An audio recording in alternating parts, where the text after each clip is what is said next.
Hi there, my name is Pastor Dan and I'm a pastor here in Melbourne, and we are starting a new series called Bits from the Bible, which is just short little tidbits from the Word of God to be able to encourage you, uplift you, and hopefully to be able to make your day a little bit better. Now today's subject is called the black dot, and I want you just to sit back for a second and to imagine that you are all the way back in high school. Now, I know that's not going to be very happy for most people, although high school may be great for you, but that's not the worst part, because you're sitting in the class and you've got your friends around you and the teacher walks in and says, guess what, students, today's the day for a pop quiz. And there it is. There's that PTSD coming through because we all know that pop quizzes were the worst. But this one actually is not a bad quiz because it's a very simple one. In fact, the teacher brings out a piece of paper, and all on that piece of paper is a little black dot right in the center. And all the teacher says is, you've got 5 minutes, write what you see. Now, I want you to give yourself just a little bit of time. What would you write? What can you see? What are some of the things that are coming to your mind? And how would you spend 5 minutes talking about what you see? I mean, it's just a dot, isn't it? I mean, that's what I would write, a dot on a piece of paper. But some of the responses were things like the color of the dot.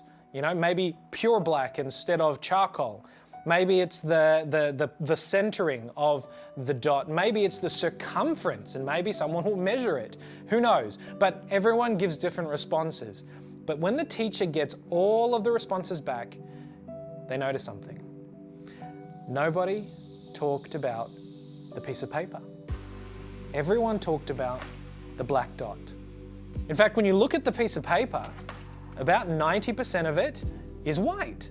And yet, every single person focused on the black dot, the 5, the 10% proportionate to the rest of the piece of paper.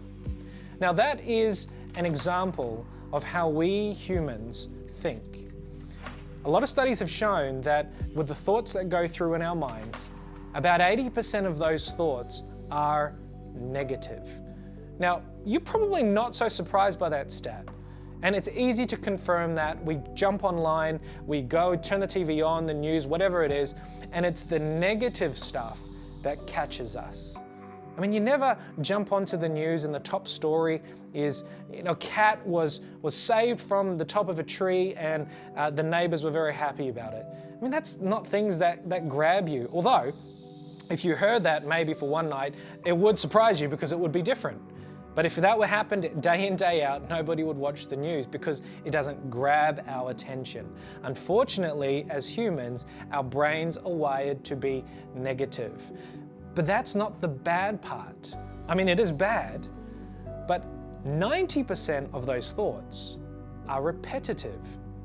So the bad kind of compounding result of this is if you are like every other person who thinks negatively most of the time, all of those thoughts are becoming strongholds in your mind because they're repeated every single day.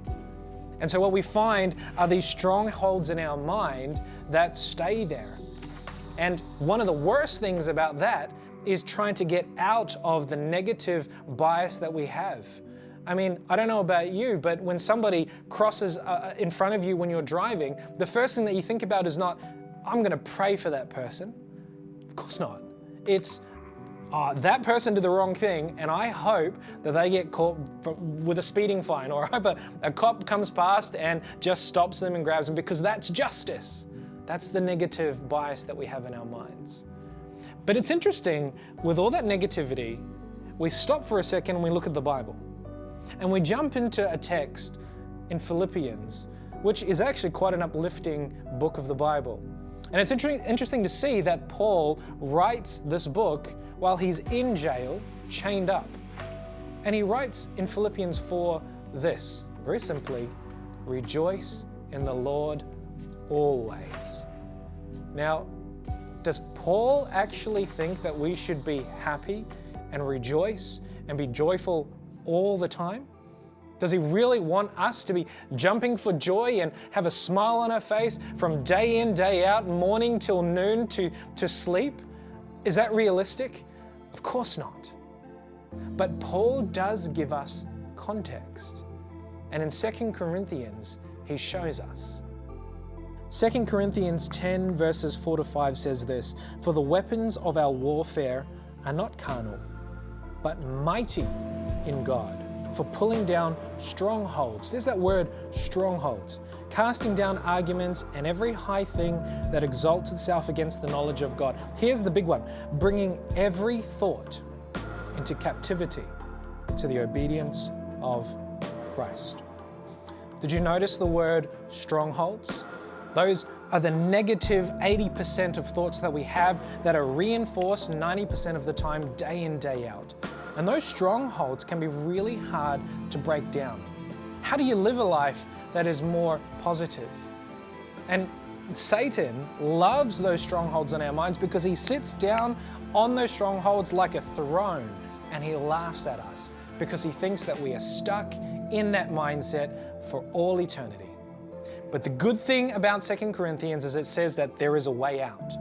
And it's not through our strength, but it's through God. Bringing down those strongholds by how? Taking every thought captive into the obedience of God. Now you may say, "Dan, really every thought? 12 to 60,000 thoughts a day?" And I say, yes. And it sounds hard, and it is hard to start with. See, if you've ever been a person who has gone to exercise after 2 or 3 weeks of inactivity, you'll notice that your body usually is not ready for such a change. Let's say that you've gone on holidays over Christmas and then you come back and like every other person, you make a resolution and you say, "I'm going to go to the gym every single day." And January 1 comes along and you jump into a gym and you work as hard as you can, and what happens? The next day, maybe the next week, your body suffers and you can't move, and maybe you feel sick. Your body reacts to the change. But here's the thing, there's a reason why there are people who go to the gym regularly. They're not suckers for punishment. They're not people who love pain, although maybe some of them are. The thing is, the more you go, the easier it is, because your body breaks down, but then it comes back stronger than ever. That's why after a few weeks or months, you can start to add weight, because your body is getting stronger and stronger as you keep breaking down your body and making it bigger and stronger and fitter. And it's exactly the same with your mind. The first time is always really hard. Trying to get every single thought captive and bring it to God can be really tiring. But just like any muscle, your brain learns. And the good thing about this is if you can change even to maybe 50-50 positive and negative, maybe just a little bit more, 60% positive, then the magic of our brains actually work in our favor, because 90% of those thoughts are repetitive. So if they're mostly positive, then you're already winning the battle. But we can't do it without God. And we can't do it without bringing every thought to Him so that He can make it good. So let's stop looking at the black dot. Let's stop paying attention to that 10% of negativity that we really have in our lives. And once we step back and we can see the bigger picture, we can see that our life is full of blessings. Yeah, sure, life is hard and it never stops until Jesus comes, but God is blessing us with so much today. May you be able to find what that is in your life. May you be able to stop looking at the black dot and see the bigger picture. That's our bit from the Bible today. God bless.